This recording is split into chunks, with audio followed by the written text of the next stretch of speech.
We're live. We're live. Hello, everyone. Welcome to the live stream. Thank you so much for joining me.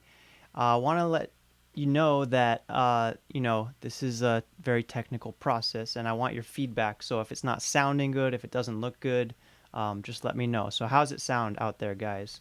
What's up, Lester? What's up, you, Dionysos? What's up, Corsar108? It's nice to see you all here. I'm super happy to be here. Can you all hear me? I just want to make sure. Today we're going to check out a lot of different music. I've got a lot of instruments here. I've got my guitar. I've got my didgeridoo. I've got all sorts of stuff. And I got melodica. I got my flute. Let me just see what's around. Djembe. I actually have two different didges. So a lot of great stuff here.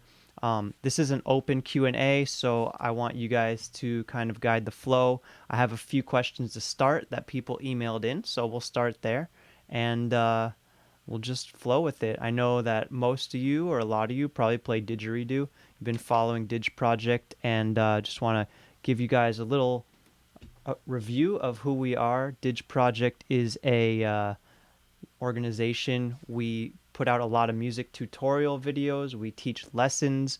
We do an annual festival every year called the Tribal Rhythms Gathering. And we have a lot of great stuff. We have an instrument store where we sell didgeridoos, hand pans, and a lot of cool stuff. And definitely encourage you to subscribe because we have a lot of great information on our YouTube channel and newsletter and a lot more coming out.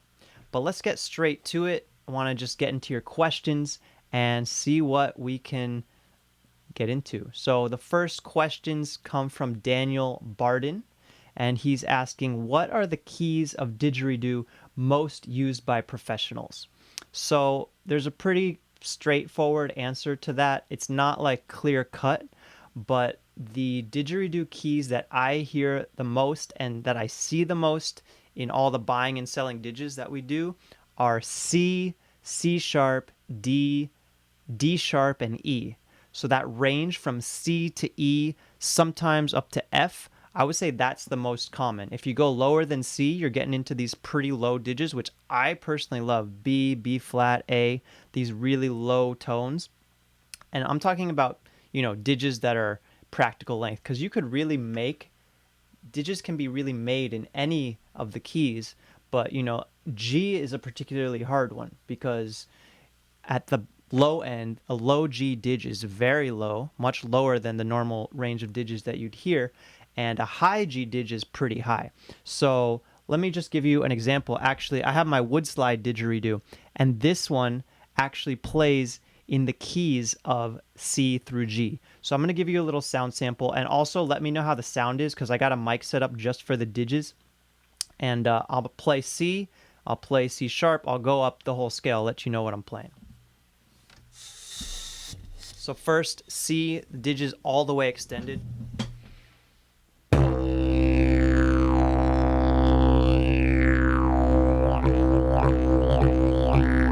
See how low it is?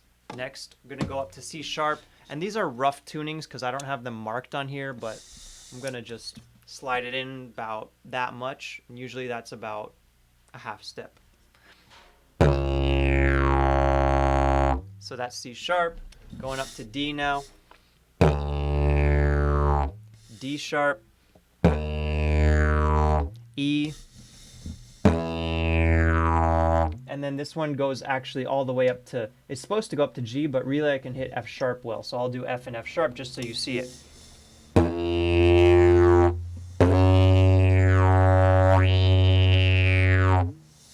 Cool. So that's pretty much an overview of the keys you would hear on Didge most often. Of course, this instrument is a wood slide, so it's not exactly how you're going to hear like a yucca didge or a agave didge or a eucalyptus didge. The tone's going to be a little different, but I wanted to give you guys a feel for that range, that register of the most common keys that you'd hear didgeridoos in. Next question from the same guy, Daniel. What are your favorite materials used in making didgeridoos? Well, honestly, eucalyptus, yucca, agave, any woods are you can play them. They just have different characters. So as far as my personal favorite, I can't even say what wood is my favorite, but um, hardwoods have a really nice response. Like the way that the air just shoots through the didge is fantastic. Whereas lighter weight instruments like yucca, agave, you're gonna have more. It's more of a porous material, so a lot of the sound is kind of vibrating out through the walls. So the hardwoods, the yucca, I mean sorry, the eucalyptus, and like here in the Northeast we have maple, we have um, what is it called? Cedar, pine. A lot of these harder woods you can make didges out of, and they're going to be much more. There's much like stronger airflow going through them, whereas the yuccas are, like I said, more porous. You're going to have more of the sound diffusing. So for like sound healing work, I like yucca and agave because you can walk around with it. It's really easy and lightweight, whereas the eucalyptus are heavy. If you try to walk while playing some of these eucalyptus didgeridoos, it's going to put a lot of weight on your shoulders. So if you're into sound healing, music meditation, doing work where you're moving around with a didgeridoo and blessing people, definitely check out yucca and agave didgeridoos. Next question, why do you like these particular types of materials? I think we just covered that. All right, cool. Just want to say what's up to some people who came out. Matt Fotheringham. You got a long last name, but really cool. Ross Corsar, what's up again? Lester, what's up again? Lester, can you hear me? I just want to make sure that everyone sees me. All right. Can you guys all see me? Please let me know because I'm streaming live and I see myself pretty good, but I want to make sure you guys can see me. So again, let me know. All right, cool. Next question from this one comes from Randy Kenyon. Says, sounds silly, but I have a small mouth and find it difficult to get my lips vibrating. I've tried resizing the mouthpiece with beeswax, but it's not helping much. Okay, so here's the story with getting your lips vibrating. For some people, it's just really difficult. So what I really recommend is that you physically stretch your lips out. Like you're going to take your hands and you're going to pull your lips forward and rub them back and forth one at a time. So I'm just going to demonstrate this for you. You can try it and let me know how it's going.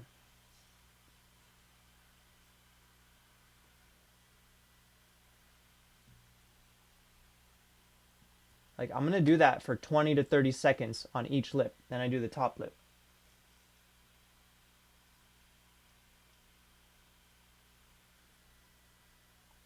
Literally stretching the lips out, pulling them with my hands to loosen them up. This is actually really important for before you even play the didge.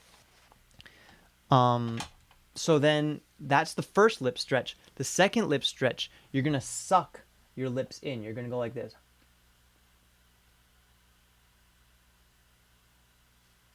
And see, I'm rolling the lips over the top of my bottom teeth and over the bottom of my top teeth here, and I suck them in. I'm kind of going like this motion. I'm kind of rolling them back and forth so that one lip is getting worked at a time.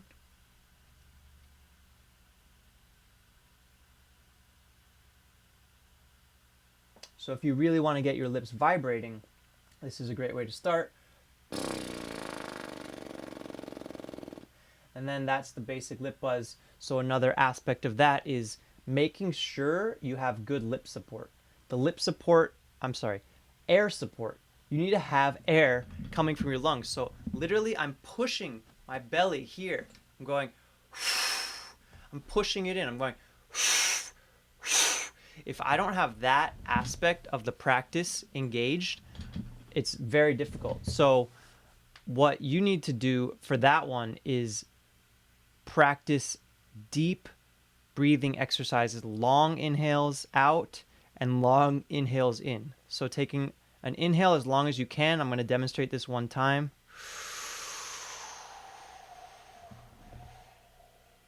Belly expands, so your belly actually coming forward in space and then pushing on the exhale. Using your abdominal muscles. This is really the key.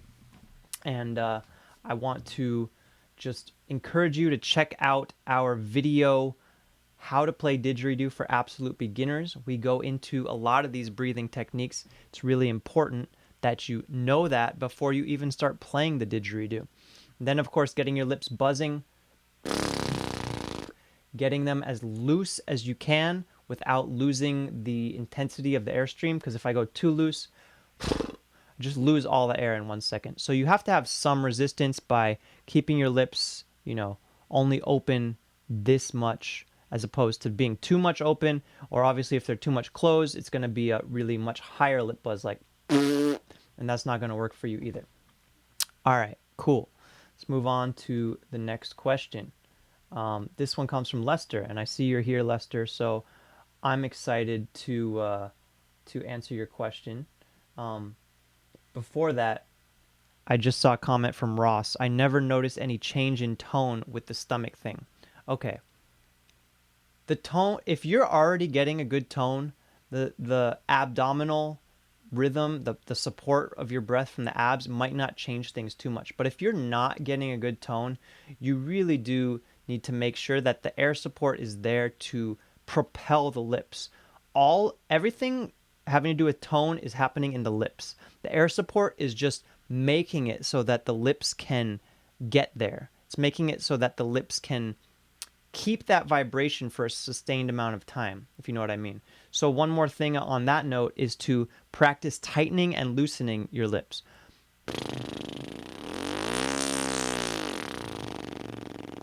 You see how I'm doing that? I'll try to get closer.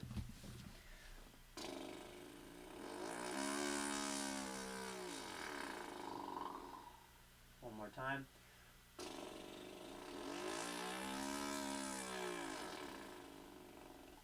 All right, so this is the way to develop the tone, because when you put the didge up to your mouth, and I'll actually demonstrate what this looks like on the didge, you need to be adjusting your lips when you first start the note.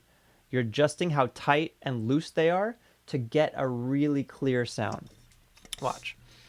I'm going to start, and the tone is going to be like fuzzy. It's not going to be a great tone, and as I tighten the lips, as I kind of push them together, that's when I get a good tone.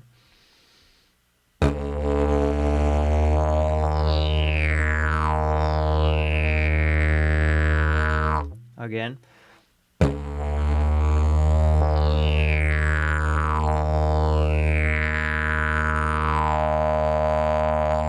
So you see how I started tight, I loose, and then went to tight. This is how I get a good tone. Cool. All right. Moving on. Lester's question now. Lester, thank you for being with us. I've known Lester for a number of years now, and very happy to have your support and your presence here. When I circular breathe, I seem to end up with more air than less air. How do I regulate this so I don't end up with full lungs? This is a chronic problem for me. All right, so regulating the air on circular breathing. Let's just talk about circular breathing first. What is it, and how are we going to find balance while we're doing it? Okay, circular breathing is a breathing rhythm. Contrary to popular belief, it's not just playing one note for 90 minutes without, any sort of rhythm or any sort of inflection.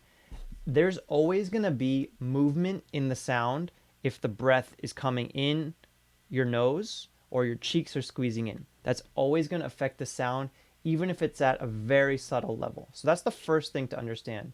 If you're trying to do circular breathing and you're just trying to keep a really steady tone the whole time, you're going to have a lot of problems. But if you do a rhythm, that's going to make it much easier.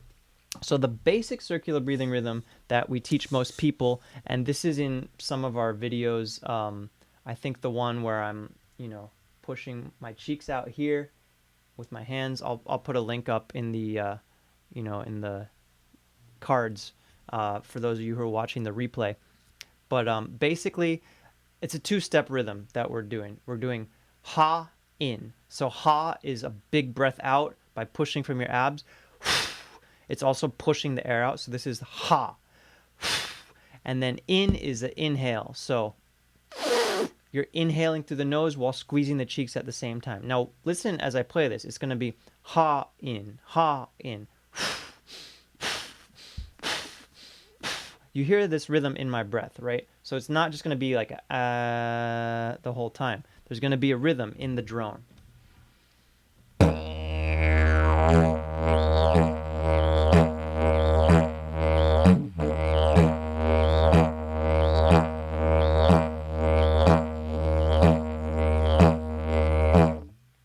All right, so that's getting the rhythm. And if you have more circular breathing questions, just throw them out there in the chat, and I'm gonna pick them up and address them. So maybe I'll do that one more time. Scoot back a little bit so you can see my belly.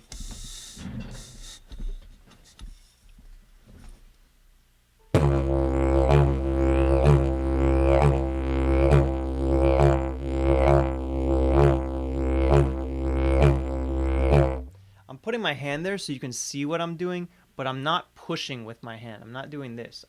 It's all with my ab muscles.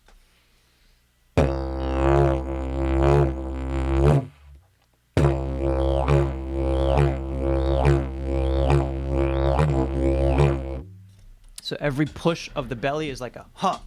And then the cheek squeezing as I inhale makes that. It's like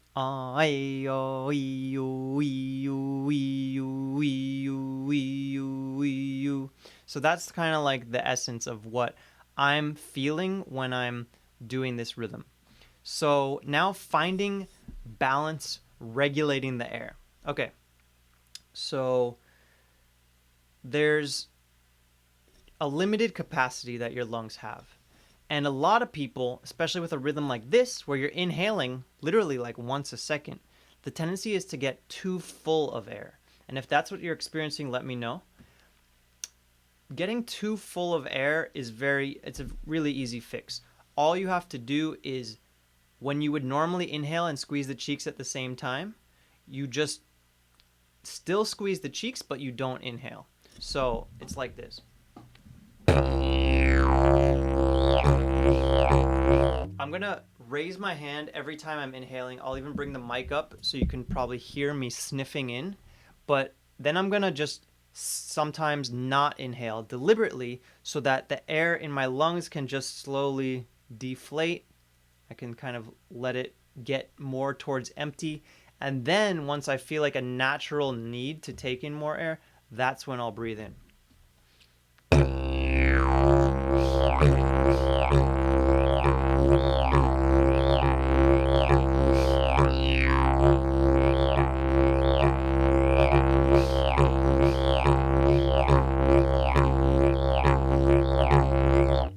Now, I can do this and make the sound coming out the didgeridoo essentially the same, whether or not I'm breathing in through my nose. So that's kind of the key here that I wanted to convey, is that you can keep these rhythms going without actually stopping them when you aren't inhaling. You're still doing the same thing with your cheeks, so the cheeks is what's really making that sound. This is the cheek sound. Get a little closer.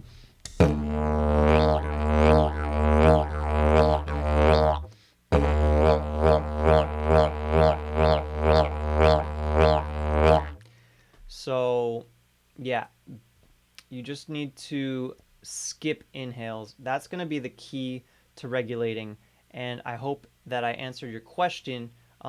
There is another trick. If you feel like really full of air, like just much too full of air, you can even, instead of just skipping an inhale, at that same moment when you would normally inhale, you can exhale out your nose. This is if you need like an emergency regulation maneuver. And I honestly do this. I taught myself how to do it by necessity, not because anyone really showed me. I was just, okay, I'm so full of air. How can I get rid of some of the air without stopping what I'm doing? And it's blowing out the nose while the cheeks are squeezing in. And I'll show you this one right now. I'll do this when I'm inhaling through my nose, and I'll go like this when I'm actually exhaling out my nose.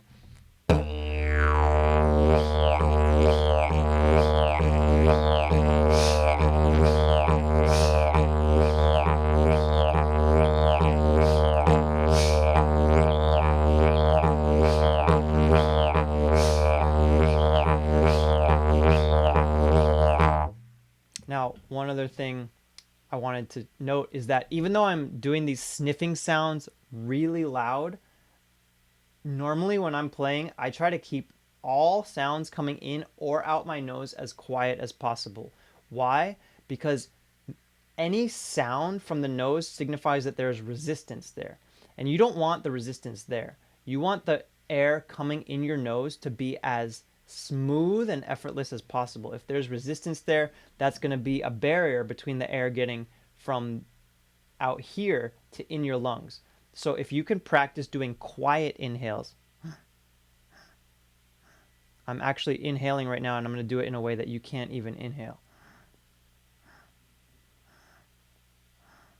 All right, so that's kind of what I want you guys to practice as you go through all these regulation practices, how to keep the lungs balanced, kind of at a middle fullness. You know, they're going in and out, but of course, if they get too full, you're going to have problems. If you get too empty, you're going to be, you know, dying for air.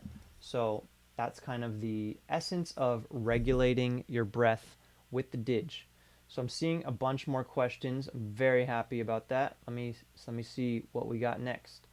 All right, Matt, you're saying whenever you're trying to circular breathe, when you breathe in through your nose, the sound cuts out the pressure and it won't stay in your cheeks. Okay, I've seen this, definitely, saying when he inhales, the pressure is lost. So what you need to practice is the cheek rhythm exercises. And that's from that same video that I was mentioning where I'm holding my cheeks in the picture, and I'm gonna put it up in the cards up here so you guys can check that one out.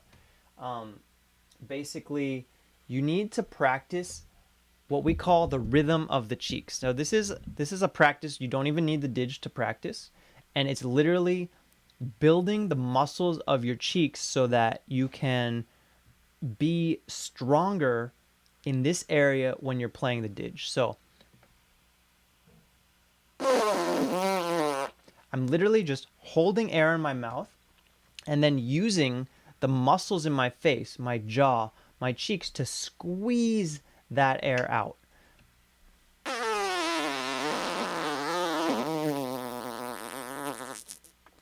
All right, so what am I doing? Well, I'm not breathing in or out through my nose at all. Or out, or when I squeeze out, I'm not blowing air from my lungs. It's only what I store in here, and then so I store air here, I hold it, and then I squeeze it out. Okay, one more time. Go to the side. Now I'm using the muscles of my face, these cheek muscles, but I'm also using my jaw. This is really helpful because the jaw is a powerful bone in the body, but it also has these muscles that can help propel the air out. Here's what it looks like. See, I'm exaggerating it, but this is what I'm doing. I'm literally making a biting motion to help push the air out. This is not air coming from my lungs. This is just air that I'm stashing in my cheeks because I'm preparing to do this while I'm inhaling. So this practice, even though I'm not inhaling right now, it's going to be done on the Didge while I am inhaling.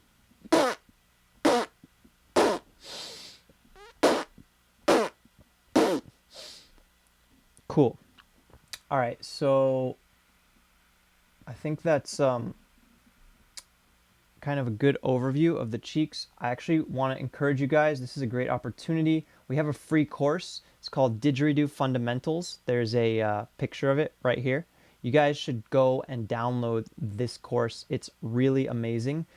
45 minutes where we do a lot of these basic exercises, pretty much everything leading up to circular breathing. A lot of workout on the abs. It's a totally free class. I recorded it with Jerry Walsh, who's, you know, you guys might have seen him. He's on our channel all the time, and also a great Didge player. And we just talk about, you know, how to strengthen the cheeks, how to strengthen the abs, how to work with the tongue, how to work with the throat, and then start to synthesize it all, how to put it all together and start to work towards circular breathing, how to make these rhythms. So if you have not checked out this Didgeridoo Fundamentals course, it's totally free. Head over to didgeproject.com. I'll put the link down in the comment section below, and you guys can get your free download. Highly suggested. 45-minute class. It's designed that you can just sit through start to finish. We give you time to practice the different exercises. Really nice one. All right, cool. All right, so we got some more questions. Let's see who else. Tony Jones. What's up, Tony? Please discuss bounce breath if you get the chance. I've seen many different videos and description to seem to be conflicting on how or what it is. Well, the truth is there's a lot of conflicting opinions on it because some people say one thing and other people say another thing. My understanding of it, and I have a bounce breathing video, I'll throw that one down in the comment section below too, is you're basically doing a fast rhythm and you're not actively squeezing your cheeks. So like what I was just showing you guys takes a lot of squeezing of the cheeks to, make the sound continue. But since this rhythm is so much faster, you don't need to squeeze the cheeks to keep the sound going. Let me just demonstrate it. I think if you hear it, you might be able to understand it a little better.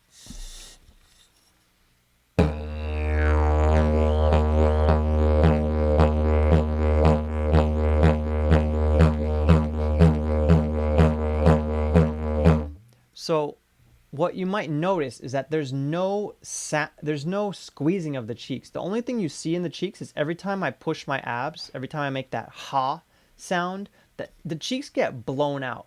So the cheeks get blown out, and then while I'm inhaling, since it's so short, there's a natural deflation of the cheeks that keeps the air flowing through the didge, but there's no squeezing, there's no jaw necessary. So for some people, bounce breathing is actually a lot faster and easier to learn when it comes to learning circular breathing, and it's an approach. There's like 7 or 8 different approaches to learn circular breathing that I see that have worked for people. It's one of the major approaches that for some people who especially struggle with the cheeks and getting things going with the inhale and keeping the sound going, it works really well.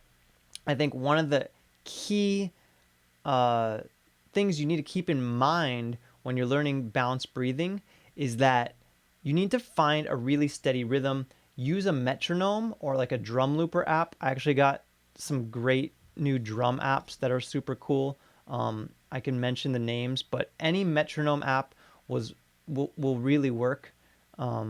Just turn on a beat like 80 beats, 100 beats per minute. Let me see if I can throw one up. And you want to just get this rhythm really in time. I actually think we're going to be more at like 120 beats per minute. Let me get the metronome going. This is an app called Pro Metronome. I'm going to go for 120, see how that sounds.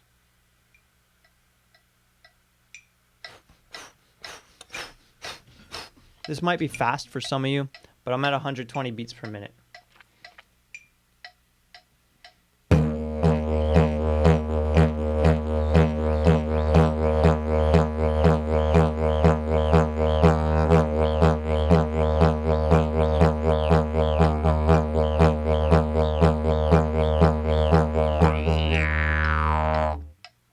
So that's how I do bounce breathing.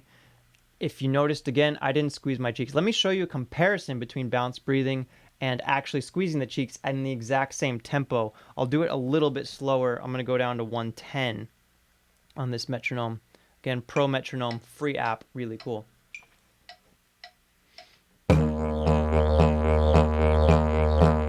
So that's bounce breathing, and now with squeezing the cheeks.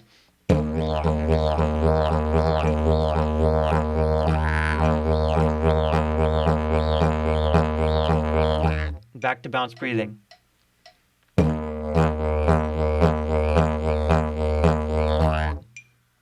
All right, so I hope you could hear the difference because there is a big difference. Basically, bounce breathing, you're not actively squeezing the cheeks or jaw. You're just letting the air, that quick rhythm.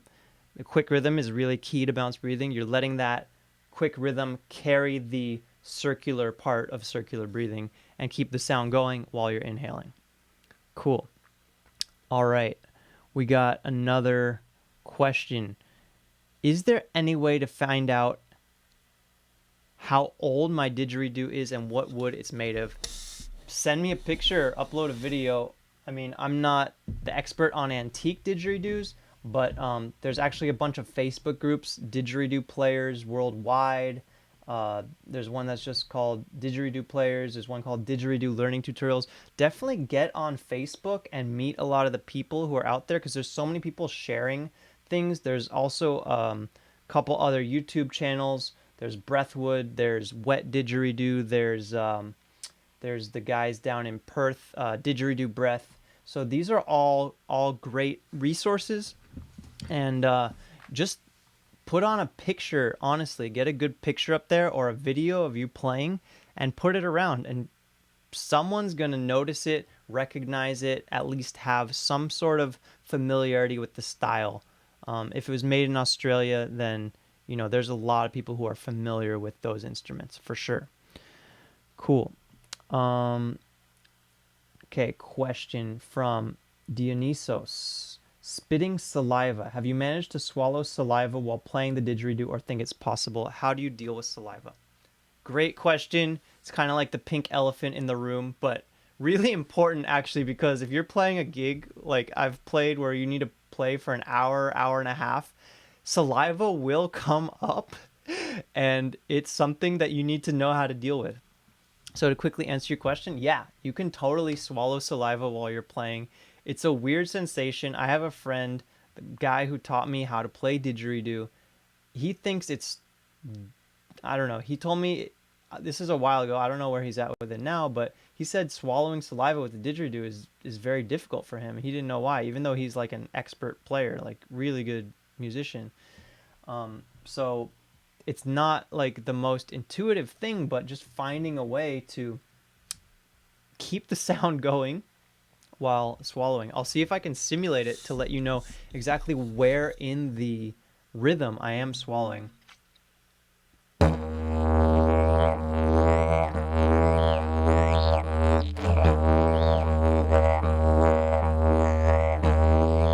Yeah. So basically, I'm swallowing while I'm squeezing the cheeks. Like at the moment when I would be inhaling, instead of taking an inhale, I take a swallow, and the cheeks are, a totally separate layer happening that keep the sound pushing forward. Another thing to know with saliva, if you want to limit how much saliva is coming through the didge, you need to limit how much water you're drinking right before playing. Now, I'm not saying don't drink water because you need to be hydrated to play. It's going to dry you out. Saliva is going to be coming out. You're going to be sweating. So actually playing didge for, an hour on end, even less, even 20, 30 minutes, you're going to need to replenish your body with water. So what I recommend is that before you even start playing the didge, I'm talking like 2-3 hours before, you excessively hydrate yourself, like to a point where you really feel satisfied with how much water you drink. And I think 2 hours is the ideal to really make sure you have the right amount of water in your body. That way, when you get to the point of playing, the water's not going to be all up here in your mouth. It's going to be lower in your, digestion or urinary tract or wherever the water goes down to. It's going to be deeper into your body, so it's not going to be as likely to come out. If you drink, a liter of water and then go right into playing didge, I promise you it's all going to come out as saliva. I've been there many times, and just there's nothing wrong with spitting through the didge, but it can be messy and it's unsightly and um, if you have the didge on the floor or something wherever you're playing, you don't want that laying around unless you're going to put a towel under it, but you don't want to do that either. So best thing to do, drink a lot of water 2 hours before you play. Let that water settle, then go play. I think that you'll be a lot better off that way. If you need to drink water right before you play, limit it, half a cup, 1 cup maximum. Cool. All right. Let's see what else. Any other questions? Because I got some other things I wanna talk about. If you can't circular breathe, and this is Anne Conlon. What's up, Anne? If you can't circular breathe, is there any way to incorporate the lack of it into your playing? Okay, there's so much you can do on didgeridoo without circular breathing. There's a ton of rhythms that are great. Beatboxing, if you're into that, don't need circular breathing. Anything where there's broken rhythms, you can do without circular breathing. And by broken rhythms, I mean like sounds that there's a break in the rhythm.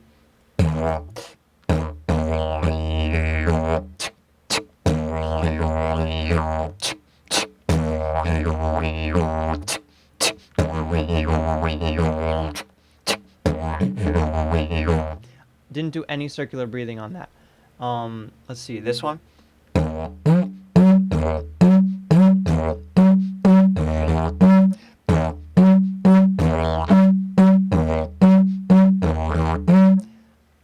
All these things you do not need to circular breathe to do.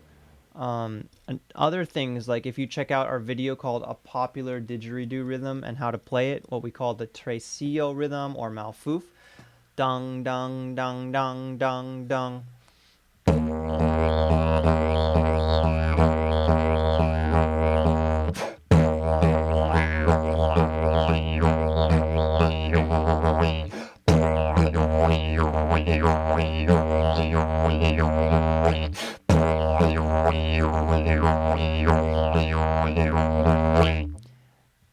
No circular breathing. Didn't do any circular breathing that whole time. Can do some great rhythms. So definitely check out all our rhythm videos. And if worst comes to worst, just wherever you see an inhale, just cut out the sound there. You know, we just put out that video called Tongue Rhythms. And, you know, the main rhythm is ha, in, we, you. With circular breathing, it sounds like this.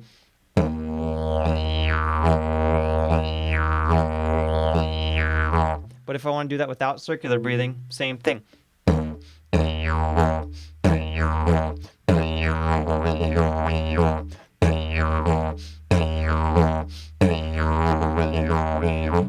So there's so much you can do without circular breathing. I mean, even you know, some of the people who have sleep apnea who are getting treatment for it with the didgeridoo, there was a lot of misconception because people thought they were going to need to do circular breathing, but you don't even need circular breathing. We've been working with a guy who still hasn't been able to do circular breathing after like 2 years, and he is getting the most miraculous results, sleeping so much better. So you can still build all your muscles, you can still play some cool rhythms and do great stuff without needing a you know, circular breathing technique. Cool. Let's see. We got Ross saying, make monkey noises while you breathe. Woo, woo, woo. I don't know what you're talking about, buddy, but thought that was cool, so I'll read it out. Can I show bounce breathing with the Didge? I think I got that, Matt A. Was that clear for you? Let me know. All right, Eric, I'm a drummer, but very interested in world styles of music. Would a Didge be a wise choice to buy, or would I need more of a background in woodwind or brass instruments? Great question. And I also just want to throw this up here before I forget. We got this awesome class, World Rhythms for Didgeridoo. Free, totally free sign up. I'm going to put the link in the comment section below. If you just go to didgeproject.com, I believe it's /World Rhythms class, didgeproject.com/World Rhythms class. You can get your free didgeridoo, World Rhythms for Didgeridoo class there. And that's another great 45-minute class, totally free. Cover some awesome rhythms, and I want you guys to check that one out. So to answer your question, Eric, about would a Didge be a wise choice to buy? I mean, of course, Didge is such an awesome rhythm. If you're a drummer, you don't even need hands to play Didge. So one of the coolest things I think about Didge for drummers is that you can add it to your kit. And I've seen some great videos of people doing that. I've done it before. I could give you guys a little sample of playing Didge and djembe at the same time if you guys want to see that. You know, usually you'd put the Didge up on a stand, so you don't need to use any hands to support it. And I actually have one, but I didn't bring it in here, so I'm not going to mess with that right now.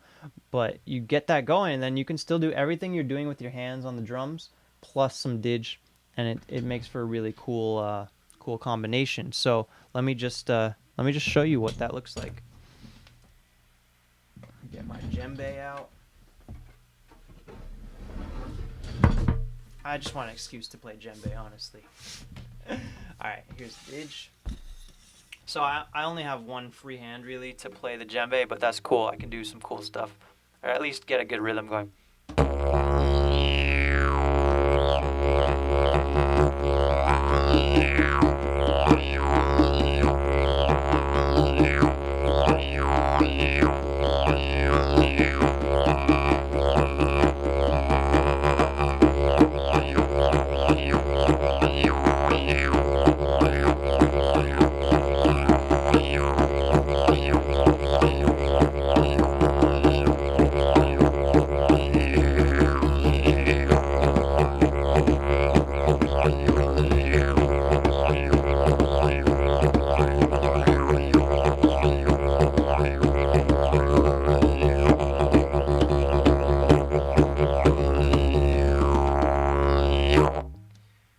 Woo! Okay, cool. I am working up a sweat here, just playing. It's getting warm and toasty.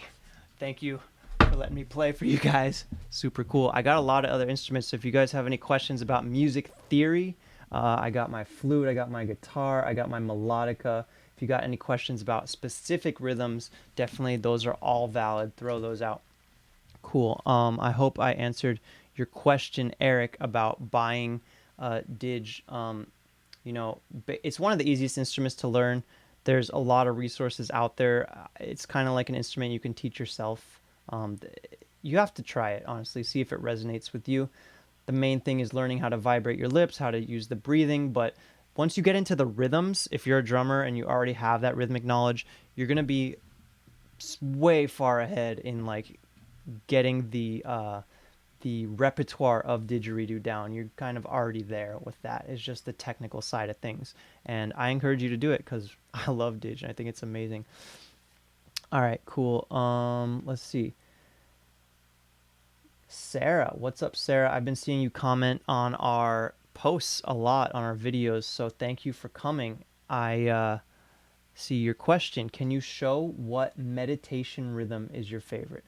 Man, that is a hard one. The thing about meditation is it's very intuitive, but I'll just do a little piece of something like I would do if I were gonna go play this in a meditation.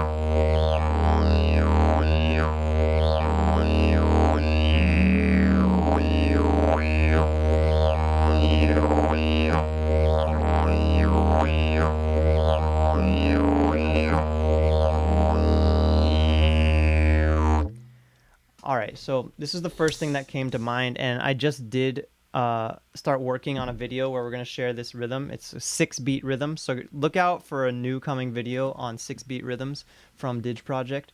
So this one is ha in ha wee you wee. So essentially it's 3 notes of conscious breathing and then 3 notes of conscious sound with the tongue. So ha in ha. So out in out. And then the wee you wee is tongue. Wee you wee. So you are blowing out that whole time too. So there's really just one inhale every 6 beats and it's on beat 2. Ha ha wee you wee. Wee you wee. Wee you wee. Wee you wee. Wee you wee. Wee you wee. Wee wee wee wee. So now that I've shown it to you, let me play it one more time, see if you guys can add it up.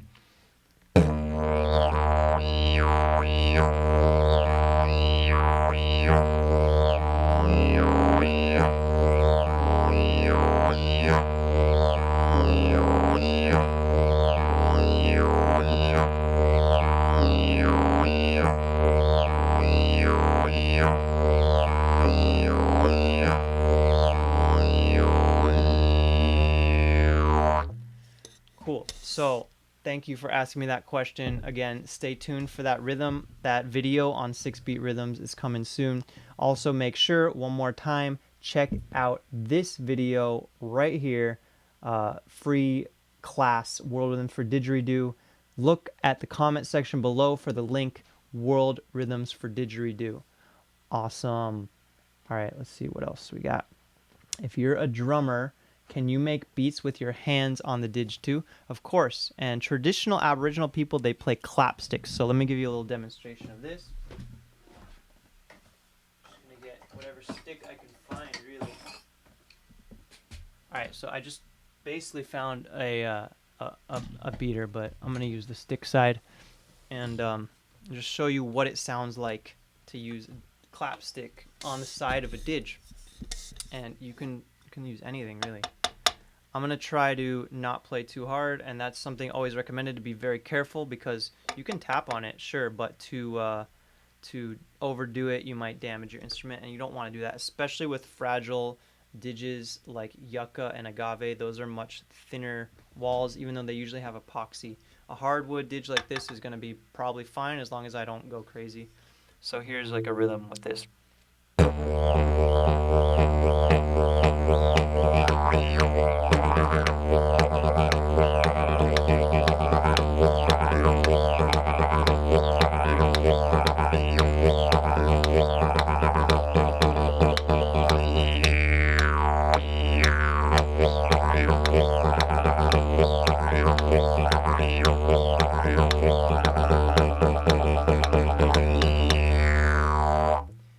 Cool. All right, so that's one thing that I just kept a simple rhythm. I'm sure that if you are a drummer, you can come up with a lot more rhythms with the stick, combine those with different rhythms that you're playing on the didge, and you have a much more multi-rhythmic type of sound going on. All right, so let's see. Can very young kids play okay? All right, Mark, what's up? How young is young? Because I've taught kids as young as 5 years old, and generally in Western music schooling, they say as young as 4 years old. There's a great method for young kids learning, not didgeridoo, but any Western instrument. It's called the Suzuki method. It comes from Japan, I believe. And this is all based on imitation. So the teacher will play something, student plays something. Teacher plays something, student plays it back. And it's a dialogue. It's not just like, no, you did it wrong. It's like, okay, I play it, now you play it again. I play it, you play it again. And this is really, really important because, teaching a kid by having to tell them no all the time is, I just was with my friend's kid yesterday, and I told him not to do something, and he did it anyways, and it created a whole drama. And I just realized, like, if you can just work with the kids where they're at, this is going to be a lot more successful. So maybe the kid, you need to direct them, but without being really forceful. And I'm starting to learn that. And I have worked teaching kids didgeridoo. I've done some elementary school workshops where the kids all make their own didges. You can see some pictures of that on didgeproject.com. And we've done some things where we get pretty young kids playing, kindergartners. And for the most part, they can make the basic sound, but the best young people I've heard some really good Aboriginal kids, because of course they're born into that tradition and they're growing up with it. And then I've worked with a friend's son. He's now 7. I think I've been working with him for 2 years, and he can get a really good sound. Not doing circular breathing yet, but his rhythmic sense is awesome, and he's getting a great tone. So he's playing like a lot of those type of rhythms that I was playing without even doing circular breathing, and he really, is shining with it. So I'm excited to see what happens with him. Definitely encourage you, get the young kids started. I think drums are one of the best things to start young kids on. Really, really easy, like minimal learning curve, just like bang on that thing, just do that. And most kids can do that. And then starting to direct them into, okay, let's play this rhythm. Let's play this phrase. Let's play together. Let's have a dialogue. These are the type of things that I see really working. And I'm actually excited to work more with kids. I know that the younger they are, the more personal attention they need. So just keep that in mind as well, as opposed like when it comes to like group lessons versus private lessons. Um, yeah, definitely when they're starting, might need a lot of personal hands-on time. Funny enough, I learned trombone. I had already taken private piano lessons like from the time I was like 8 to 10. I was very blessed with that. My grandfather got me a piano when I was young. I think that was like a huge part of the whole story of how I got into music. But when I got to sixth grade, maybe I was 10 or maybe 11 years old, I started playing trombone in the band. And the band leader, his name Ross Shub, was an amazing teacher. He got us all, like 30 students who had never played any instruments, to play together these like orchestral brass band pieces. And it was just magnificent. So he taught, like, none of us were taking private lessons on our instrument. He taught all the trombones how to play trombone. He taught all the trumpets how to play trumpet. Taught all the flutes how to play flute. Like, he knew the basics of everything. Of course, you know, he was not a master of any of those. I think he was actually a performer of the French horn and violin, I remember. But somehow he just knew how to convey that. So some people do come with that gift, and as you're teaching your kids, just, look for who's going to teach them as maybe you're the teacher, maybe they're your friends' kids. I'm not saying that they're directly your kids, but as you work with kids or you have kids that you want to work with music, just be sensitive to who's around you, what their skills are, because you never know who might be able to transfer some sort of knowledge to them. All right, let's see. Lester's asking for an oversight on the ham pan. I actually don't have a ham pan in the room right now. I have one next door, so if there's time, I'll go grab one. I'm not sure that there will be. I see that there's a few other questions, Didge related, and let's just keep going with that. Dionysos, writing system. Do you write down your didgeridoo songs, and if so, how? Well, if you check out a lot of our videos, we have some very simple notation, kind of like what I was just explaining with ha in ha, we you we. And actually, I have created worksheets where you can create your own rhythms, and you learn like the whole kind of glossary of sounds. So there's some really simple fundamental sounds. There's ha, which is blowing out. There's in, which is inhaling and squeezing the cheeks. There's we, which is a we sound with the tongue. There's you with the tongue. There's let's see, taka. So this is double tonguing. Ha, taka taka ha, taka taka ha, taka taka ha, taka taka. Okay, so there's a few other sounds. Basically, what I encourage you to do is create your own syllabic library. Like, make these different syllables into a library. So you name all the different sounds that you're making, and then yeah, you can just start writing them out. Ha in we you, ha in taki taki, ha in ti you we you. And you can kind of just, you don't need to use the ones I'm making. Find what works for you. That's kind of the essence of didgeridoo, where there's no formal writing system for the notation. And actually, you listen to a lot of traditional players, like, and I mean like really good players, and they are not necessarily adhering to structures that you would find in Western music. And there's so many layers happening at the same time. I've actually been in performance situations where, because I've been able to take them because I have a background in Western music and I can read sheet music, and I'm working with like band directors, choir directors, and they're literally writing out didgeridoo parts on the staff, the 5 lines, with like whole notes and ties, and it basically just looks like one really long note for the most part where I'm supposed to play, and no notes where I'm not supposed to play. And then they'll have like little squiggles if they want like a vocal call. They will write in some rhythms, but again, that will just be all on one line with rhythmic notation. So it is kind of funny how it's done, because to a certain extent you can write out parts of the didgeridoo on the staff, but there's some parts, like, it's such a harmonic overtone instrument, these wee type of sounds. There's really infinite sounds happening in the microsecond. You can go from ew, ew. There's so much happening in that frequency, that shift from one note to the next, that you it wouldn't even be worth trying to write that down. But there are some conventional things, like I would just write we you for that, and so definitely find your own way to do it. Cool. What's the best website for affordable didgeridoos? Sir Betterman, what's up? I mean, there's just Google didgeridoos. We sell didgeridoos on didgeproject.com. Why would I send you anywhere else? Okay. All right. Do I do yoga? Yeah, I do yoga every day. It is my morning practice. I think that it's hugely helpful for keeping me grounded.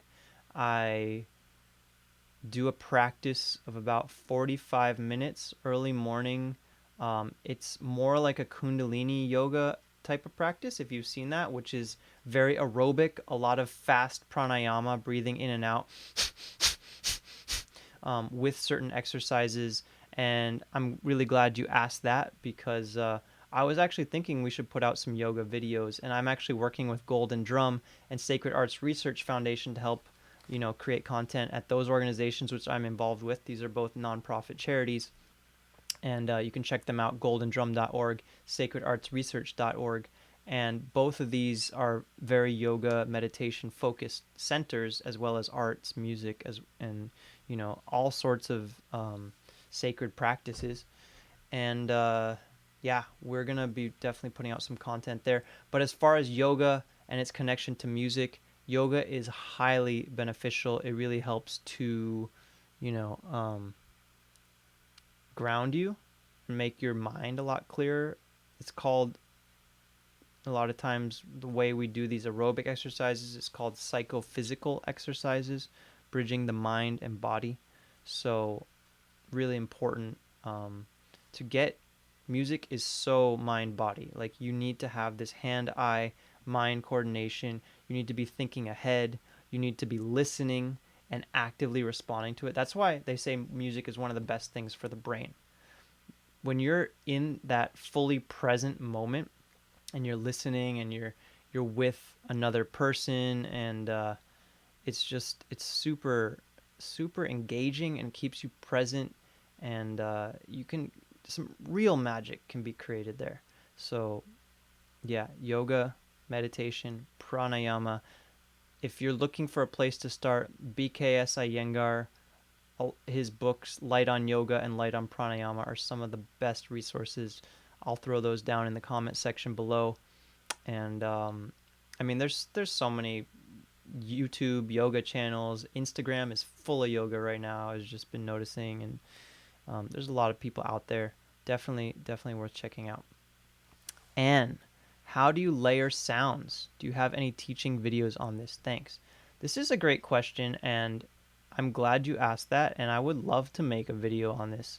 The layers of sound. So let's talk about what's happening all at the same time. First, we got the drone, which is coming from your lips buzzing. Then that's like the low ah.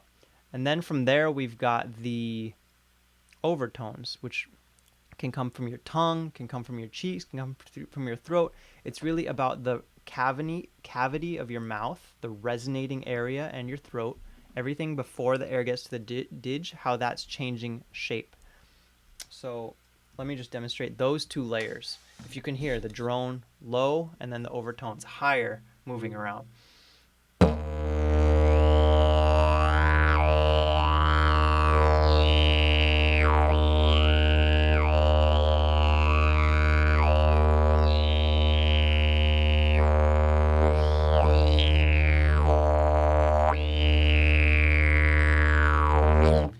So that's the basics. You got the low drone, you got the harmonics, those high frequencies. And then when you start getting into the rhythm, you're going to get this like punchy sound. So that's coming from your abs. So same thing happening, and then I go huh, huh, pushing with my abs, and that's going to create this neck sound.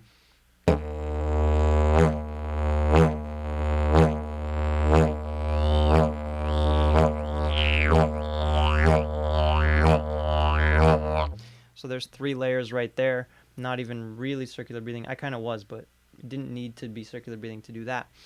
And then, the ultimate kind of layer to throw in there, and there's a few other things you can do, but really what makes the sound so unique is when you bring in your voice. So I'm going to keep pretty much that same rhythm or something similar, using those elements, the abs, the cheeks, sorry, the abs, the cheeks to make the overtones, and then just that bass drone, which is there from the lips buzzing. And then I'm going to add the voice on top, and you're going to hear it, how that makes the sound a lot richer, and it basically adds a whole new layer without taking anything away.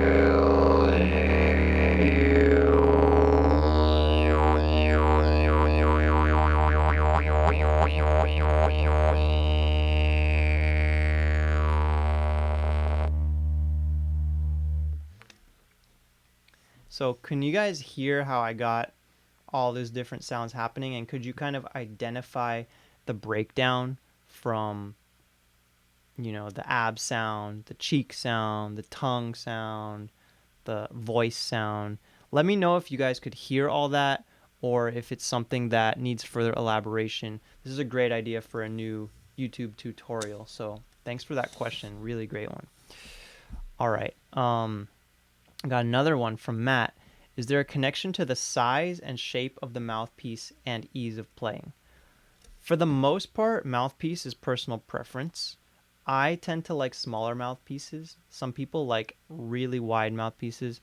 And the difference between small and big is not huge. A small mouthpiece is like 1.25 inches, 1.125 inches diameter. So I'm talking about the inner diameter. I'll hold this up, and actually let me grab this other Didge because I have another one I can compare.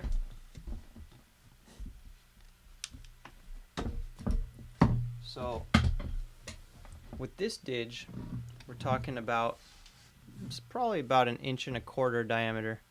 See if the camera will focus on that. I'm not sure. Try to hold it up.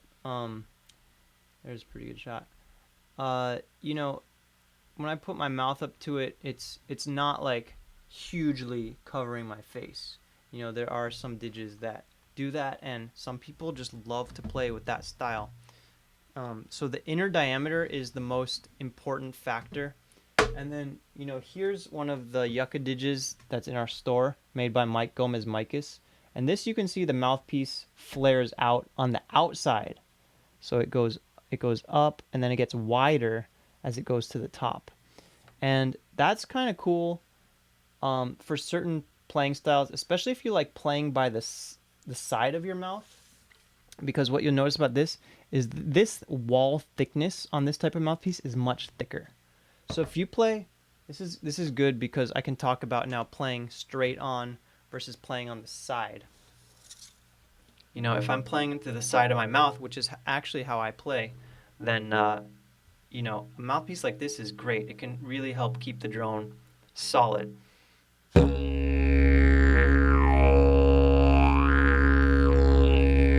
The overtones come out really nice with the mouthpiece like this when you're playing on the side. But if I were going to try playing in the middle, for me it doesn't work. Especially with this wall being so thick, it bumps up against my nose.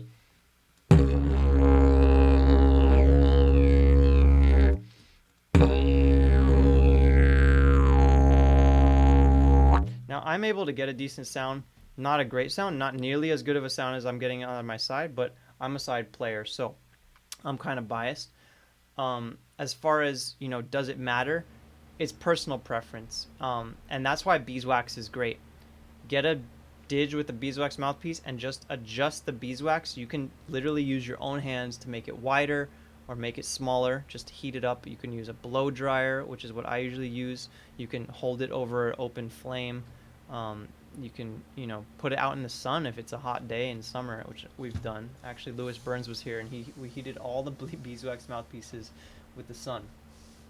And just explore what you like, and then when you get to a nice, comfortable size, measure the inner diameter. So the inside just the inside diameter, and so that you know what size you like and what size works for you. This is really hugely important. Um, Ross is giving me a question. How many didgeridoos do you own? I actually only own, personally, 3. In our store, we've got like 30. Technically, Didge Project, the business, which I own, owns them. So if you want to count those, sure. But me, I have, do I even have 3? I have 2 that I love to play. And then kind of like yucca ones like these. Sometimes I'll take one for a while and then I'll use it as my own. I'll call it my own, and then inevitably someone will be like, "Can I buy that?" And I'll be like, "Yeah, I'm not attached to it." Um, we work with Mike Gomez Micus. He's out in California. He's like such a sweet guy.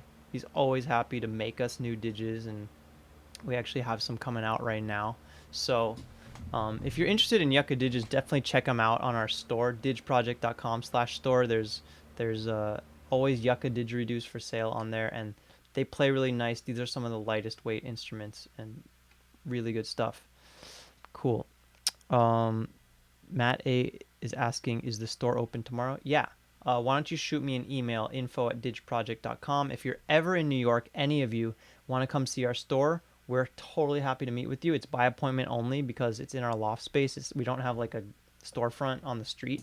But yeah, super happy to show you what we have and help you out, help you get what you need. We got didges, handpan, djembes, which we haven't even shared on our channel yet. We've got some spiral didges, we've got travel didges, we've got yucca, we got eucalyptus. So there's quite a nice selection here. So if you're down in New York, come on out. We're in Greenpoint, Brooklyn. All right. Another question from Dionysos. Combining didgeridoos. What are your thoughts on how to combine different didgeridoos played in parallel by different players to make an interesting piece? Cool. Good question. I've done a lot of duets and trios with didges. In Dreamseed, the group that I'm in, we play, a couple concerts a month. And there's 4 of us that play didges. So we're always dealing with this, how to combine different didgeridoos. So the number one easiest answer is get didgeridoos in the same key.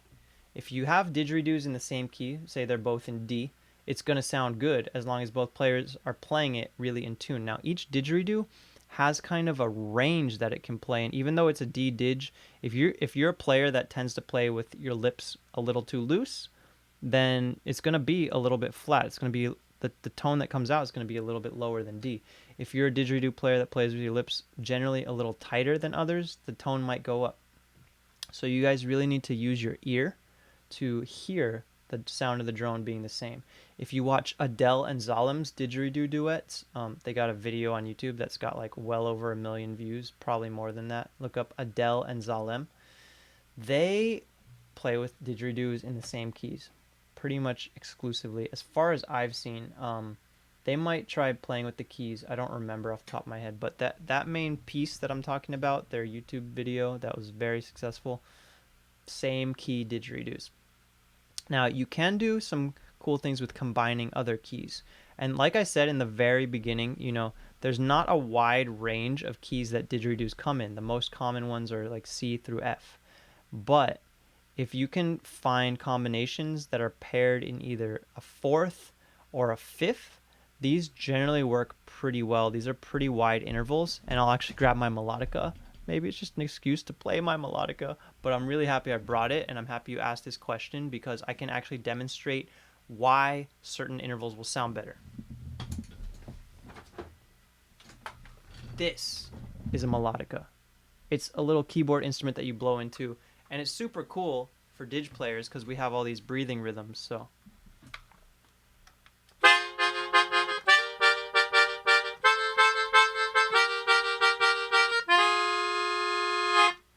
all right, so intervals. If you got a C didge and an F didge, this is a 4th. This is the smallest interval I would use to combine didges. I've used smaller. The problem with using smaller intervals is that it creates a lot of pulsation, a lot of excess beats, and that could be a really cool effect. Actually, if you check out our album Didgeridoo Meditation, which is on our store, digeproject.com/store, you'll hear didges combined in different ways. But what works about this is that if you're doing long drones, there's a wide enough interval that you're gonna get a good combination of sounds without frequencies interfering with each other. So if I say my low note is C and then my higher didge is in F, that's a fourth. Let's hear what that sounds like.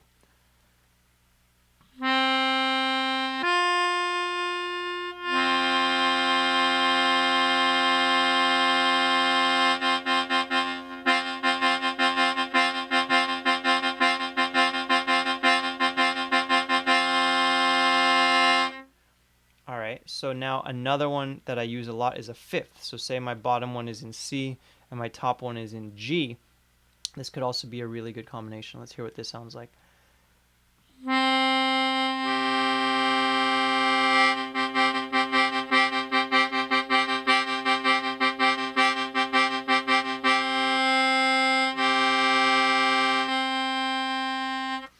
So these are good intervals to combine didges, and you can go wider than that. You just would need to start getting into lower didges, but I think, if you can get octave didges, we did this on a track called Didge Hop, which is actually on our YouTube channel. I'll upload it, up in the comments in the cards, as long as I haven't used too many already. Otherwise, I'll put it down in the comment section. Didge Hop. We used a low G, which is like a super bass didge, and then we had a high G on top going dung dung dung dung dung dung, and then it was like the low note was like changing.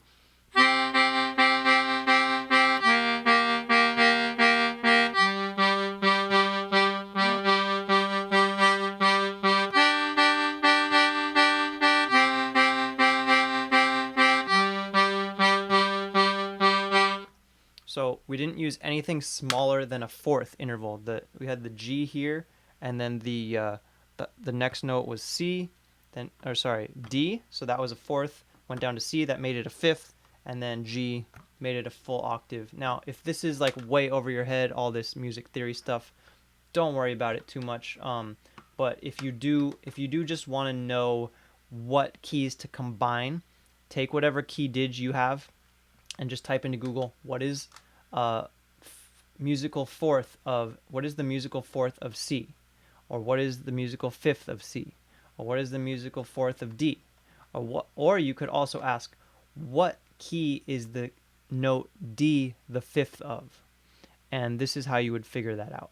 So like D is the fifth of the key of G. So if I have a D didge and I want to find the note that's a fifth down, I would type, what key is D the fifth of? And that's how I would find that out if I didn't know anything about music theory. Cool. David Evans, what is up? It's good to see you. David took a bunch of lessons with me, and then I got to meet him at the first year we did our retreat upstate New York, which we called the Didgeridoo Mountain Retreat, which this year was the Tribal Rhythms Gathering. Great to have you here, Dave. Always love to see a familiar face. I hope you're doing well. Thanks so much. And will I be doing more of these? Definitely. I mean, we got a pretty good turnout today. Got a lot of good questions. And if you guys want me to come back, give me a big thumbs up. Hit that thumbs up in the video description right below. That way I know that people like this and I'll do it again. Because basically things that get a lot of thumbs up, that's what I focus on for creating the new content. So the live streaming, if this is what you guys like, then we're going to do it more. I'm enjoying it. It's a lot of fun. All right. We got a question from, let's see.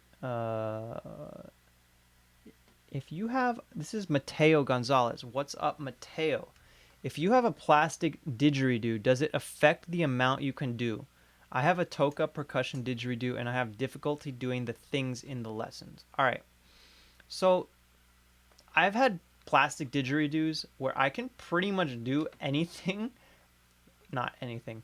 I can do 90% of what I can do on hardwood didges or yucca didges or my wood slide didge on plastic didges. Like, no sweat, no problem. So you know, I don't know the specific didgeridoo that you have.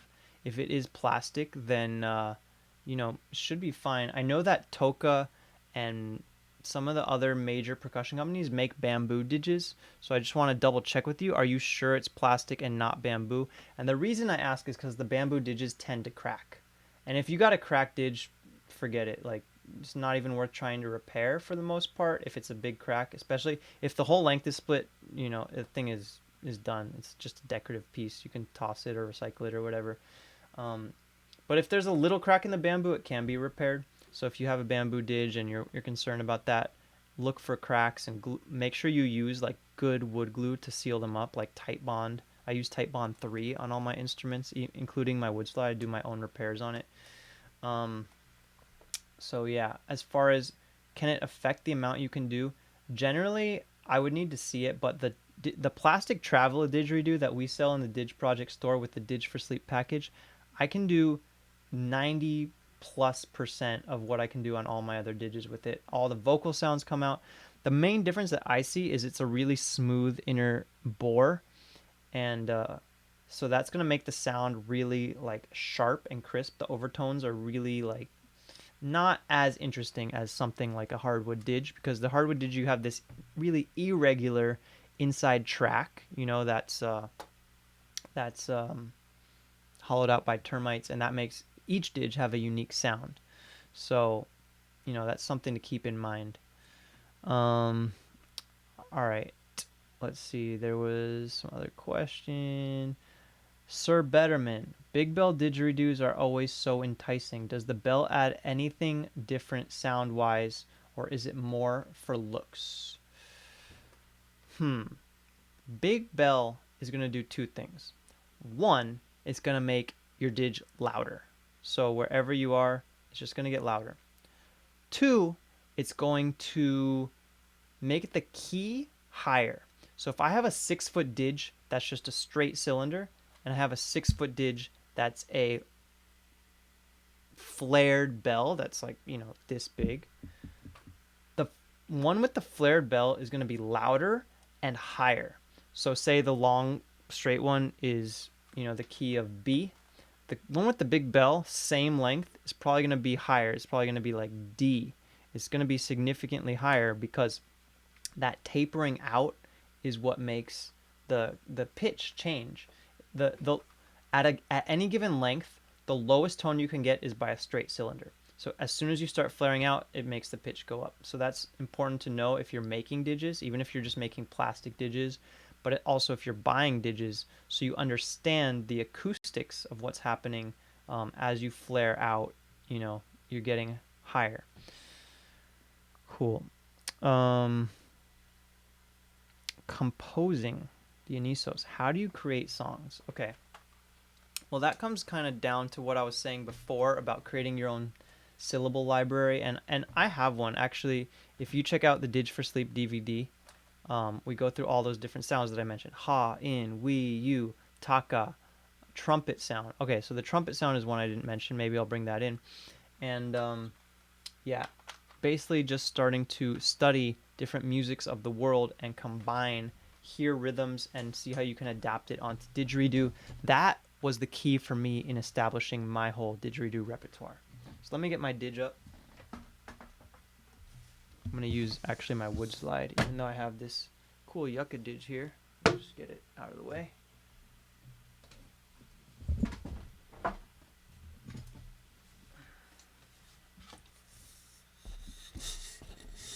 All right, so trumpet sound. Actually, I did play this in one of the samples, but basically the difference is that you got the drone, the low one, trumpet is higher, lips get tighter.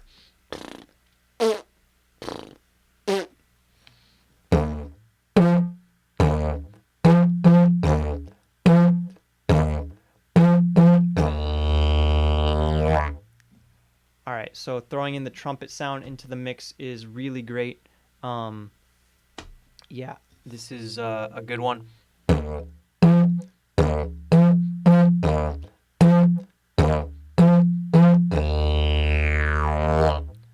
All right, cool. So Lester's asking about the handpan again. And since there's no other questions, it is almost 3:30. We did start a little bit late. I do want to get you guys, you know, uh, the promised schedule. So I don't want to go on too long. Lester, what I am gonna do is I'm gonna show you guys a link to a video right here, which is how to play handpan for beginners, and it kind of just shows some of the essences of it, some of the features, and this is a video shot. I have two videos actually. One was with our buddy Matt Basgear. He's playing rav drums, which are tongue drums, but it's pretty cool. Shows you a lot of the basics. And then the handpan tutorial called Handpan 101. If it's not up here, it's going to be down in the comment section below.